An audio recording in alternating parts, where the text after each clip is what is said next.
दोस्तों, आज मैं आपको अंग्रेजी के कुछ इंपॉर्टेंट फ्रेजेस के बारे में बताऊंगा।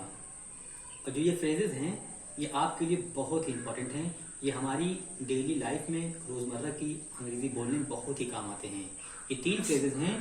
पहला है वाना, दूसरा है गाना और तीसरा है गॉटा।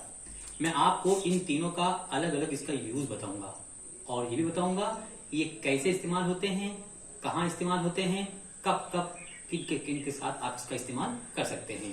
ये वाना है, वाना मीन्स होता है वांट टू। वाना मीन्स होता है वांट टू। वांट मीन्स क्या होता है? चाहना। Want to. सपोज आप कहते हो कि मैं वहां जाना चाहता हूं, तो आप कहते हो I want to go there. Spoken English में इसको आप ऐसे भी कह सकते हो, आई वाना गो देयर। आप कहते हो कि मैं ये काम कर सकता हूं, I want to do this work. लेकिन स्पोकन इंग्लिश में आप कह सकते हो आई वाना डू दिस वर्क। तो बहुत ही आसान है अंग्रेजी में इस तरह के फ्रेजेस को इस्तेमाल करना। इससे आपकी फ्लुएंसी मेंटेन होगी और सोसाइटी में आपका इंप्रेशन भी अच्छा रहेगा। तो पहले हम लोग बात करते हैं वाना की। वाना इसको हम यूज करेंगे सेंटेंस में, आई वाना। आई वाना और उसके बाद में जो कुछ भी हमको ऐड करना होगा उसको हम ऐड करते जाएंगे। So now look at here, I wanna. I wanna means I want to. I wanna means I want to. I wanna go for shopping. इसका मतलब ये होता है कि मैं शॉपिंग करने जाना चाहता हूं। आप चेंज कर सकते हो, I wanna listen to that song. मैं उस गीत को सुनना चाहता हूं।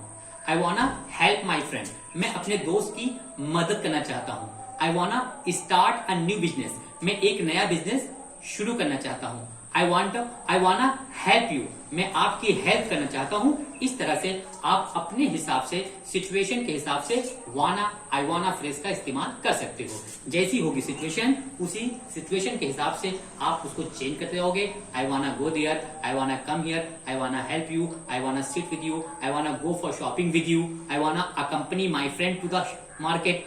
इस तरह से जो कुछ भी आपके मन में आएगा वो आप कर सकते हो सिचुएशन के हिसाब से। दूसरा वाला जो फ्रेज है गॉना, इसको आप कैसे यूज करोगे? इसको यूज करने के लिए आपका जो सब्जेक्ट होगा वो आई होगा। जो प्रोनाउन आप यूज करोगे आई यूज करोगे। आई एम गॉना। शॉर्ट फॉर्म में क्या कहते हैं? आई एम गॉना। गॉना मीन्स क्या होता है? Going to. गॉना मीन्स क्या होता है? Going to. इसका मतलब होता है मैं जा रहा हूं। सपोज अगर मैं कहूं मैं खाना खाने जा रहा हूं, तो इसको आप कहोगे I am going to eat food. लेकिन स्पोकन इंग्लिश में अगर आप इसको इस तरह से कह दो तो बहुत ही अच्छा हो जाएगा। Like as I am gonna eating food, I am gonna eat food, I am gonna do this work, I am gonna help my friend, I am gonna go to the fair, I am gonna buy something from the market. इस तरह से आप कुछ भी कह सकते हो। तो मैंने कुछ इसके यूज लिखे हुए हैं। आई एम गोना ईट समथिंग। मैं कुछ खाने जा रहा हूं। ईट मीन्स क्या होता है? खाना। समथिंग मीन्स क्या होता है? कुछ, जो भी चीज आपको खाने का मन कहे तो उसको आप वहां पर ऐड कर सकते हो। I am gonna eat something. इसको हिंदी में अगर ऐसे कहते हैं, मैं कुछ खाने जा रहा हूं। Because I am hungry. If you are hungry, you want to eat something, you are with your friends, you are in your family और यू आर समवेयर। तो if you are hungry and तुम कुछ खाना चाहते हो तो आप कह सकते हो I am gonna eat something. मैं कुछ खाना खाने जा रहा हूं। Okay, I am busy, I am by something from market. मैं बाजार से कुछ खरीदने जा रहा हूं। तो ये गोना है, आई एम गोना। गोना यहां पर जो होता है, I am gonna buy, I am gonna buy something from market. Gonna means क्या होता है? Going to. जैसे कि मैंने आपको यहां बताया वाना। वाना मीन्स क्या होता है? Want to. गोना मीन्स क्या होता है? Going to. अगर आप वाना का इस्तेमाल करोगे तो आई वाना गो देयर। मैं वहां जाना चाहता हूं। आई एम गोना ईट समथिंग। मैं कुछ खाने जा रहा हूं। Okay, I am gonna buy something from market. मैं बाजार से कुछ खरीदने जा रहा हूं। सेम एज एक तीसरा भी है। लेकिन इससे पहले कि ये बात मुकम्मल तो हो गई है, लेकिन यहाँ पे एक चीज और समझ लो आप कि वाना जो है, वाना को आप नेगेटिव सेंटेंस में भी यूज कर सकते हो। कैसे यूज कर सकते हो? जैसे आपने किया आई wanna go for shopping, I wanna listen that song. आप कह सकते हो आई डोंट वाना गो देयर। अगर आपको कोई बात निगेट करना हो, निगेटिव में कहना हो, तब आप कह सकते हो आई डोंट वाना गो देयर। अगर आपको उसको अफर्मेटिव में कहना है तो आप कह सकते हो I wanna go there. Anyways, according to the situation, affirmative भी हो सकता है, इसका निगेटिव भी हो सकता है। आई don't wanna go there, I don't वाना अकंपनी हिम, इसका मतलब क्या हुआ, मैं उसके साथ नहीं जाना चाहता हूं। तो ये है कंप्लीट। वाना हमने बता दिया आपको, गॉना हमने आपको बता दिया, और जो आखिरी वाला फ्रेज है दैट इज गॉटा। इसको कैसे यूज करेंगे, आई गॉटा। अब गॉटा का मतलब क्या होता है, गॉटा का मतलब क्या होता है, गॉटा को हम इस सेंस में लेते हैं जब आपको कोई मजबूरी हो, कुछ काम आपको करना पड़े। आई गॉटा हेल्प माई फ्रेंड, मुझे अपने दोस्त की मदद करनी होगी। आई गॉटा अकंपनी माई फादर, मुझे अपने फादर के साथ जाना होगा। अब उसको चाहे आप मजबूरी समझ लो, चाहे उसको आप जिम्मेदारी समझ लो। तो आई गॉटा इम्प्रेस माई बॉस, मुझे अपने बॉस को इम्प्रेस करना होगा। अब इम्प्रेस करना होगा का मतलब चाहे वो आपकी मजबूरी है या आप ऐसे ही किसी को इम्प्रेस करने की कोशिश कर रहे हो। I gotta impress my boss, I gotta change my job, मेरे को अपनी जॉब चेंज करना होगा। तो ऐसे आप कुछ भी कर सकते हो। मैंने आपको 3 बहुत ही इंपॉर्टेंट फ्रेजेस बताए हैं।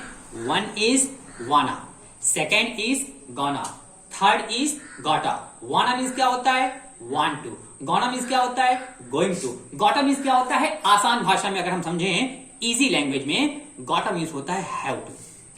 हैव टू वहां पर होता है जहां पे कोई मजबूरी हो। तो गॉटा मीन्स आसानी के लिए समझ लीजिए आप, हैव टू। तो wanna means want to, gonna means going to, gotta means have to. First use is I wanna go for shopping, I wanna listen to that song, I don't wanna go there, I don't वाना अकंपनी him. मतलब क्या हुआ, मैं shopping करने जाना चाहता हूं। आई wanna listen to that song, मैं उस गीत को सुनना चाहता हूं। देखो यहाँ पे जो दैट सॉन्ग है ना, दैट सॉन्ग का मतलब ये नहीं होता उस गीत। आपका मोबाइल है, आपके पास आईपैड है, आईपॉड है, तो दैट का मतलब ये नहीं होता है वो गीत। दैट का मतलब होता है ये गीत। ओके, इसको हम ऐसे भी यूज कर सकते हैं। आई wanna listen that song, I wanna listen to that song, मैं उस गीत को सुनना, यानी वो गीत या ये गीत सुनना चाहता हूं। आई डोंट वाना गो देयर, मैं वहां नहीं जाना चाहता हूं। आई डोंट वाना अकंपनी हिम, मैं उसके साथ नहीं जाना चाहता हूं। Next one is gonna, I am going means I am going to. I am gonna eat something, मैं कुछ खाना जाना चाहता हूं, यानी कि मैं कुछ खाने के लिए जाना चाहता हूं कहीं पर। I am going to. I am gonna buy something from market, मैं बाजार से कुछ खरीदने के लिए जा रहा हूं, ये जाना चाहता हूं। कुछ भी हो सकता है, आप कह सकते हो I am gonna eat something, I am gonna buy something from market. Next one is gotta. Gotta means I gotta impress my boss, मैं अपने बॉस को मुझे अपने बॉस को इम्प्रेस करना होगा। अब चाहे आप कहो मुझे अपने बॉस को इम्प्रेस करना होगा या मुझे अपने बॉस को इम्प्रेस करना पड़ेगा, अंग्रेजी में जो हिंदी में आप सोचते हो, अंग्रेजी में को उसी से लो। हम लोग के साथ गलती ये होती है कि हम लोग इंग्लिश के वर्ड तो याद करते हैं, लेकिन हमको उसकी हिंदी, हम इंग्लिश की हिंदी निकालते हैं। जबकि सच्चाई है कि हमें पहले हिंदी देखनी चाहिए, उसके बाद में उसकी इंग्लिश। फॉर एग्जाम्पल, आपने देखा आलू, तो आप सोचो कि आलू को इंग्लिश में क्या कहते हैं, पोटैटो। आप देखो केला, केले को इंग्लिश में क्या कहते हैं, बनाना। तो अगर आप ऐसे जो आपकी डेली लाइफ में जो वर्ड्स यूज होते हैं, आप गौर करो कि ये वर्ड मैं बोलता हूं, सुबह से लेकर शाम तक दिन में कम से कम एक बार बोलता हूं, मैं इस वर्ड को उर्दू में या हिंदी में, इसको इंग्लिश में क्या कहेंगे। जब आप इस तरह से इंग्लिश के वर्ड्स को याद करते हो तो आपकी इंग्लिश इंप्रूव हो जाती है। इंग्लिश बोलने के लिए ऐसा नहीं कि आप 20,000 वर्ड मीनिंग याद कर लो, बल्कि सुबह से शाम तक आप कॉलेज जाते हो, ऑफिस जाते हो, जो कुछ भी करते हो, जिस तरह से आप हिंदी जो आपकी अपनी मदर टंग है, जो आपकी अपनी जबान है, ये जबान में अपने घर बात करते हो, दोस्तों से बात करते हो, ऑफिस से बात करते हो, कहीं बात करते हो, उन सब बातों को अंग्रेजी में कैसे कहा जाए, आप इतना जान जाओगे, ऑटोमेटिकली आपकी फ्लुएंसी बेटर हो जाएगी। That's all for today. जब अगला सेशन शुरू होगा तो हम कुछ और नए फ्रेजेस के साथ आपके साथ आएंगे। Thank you.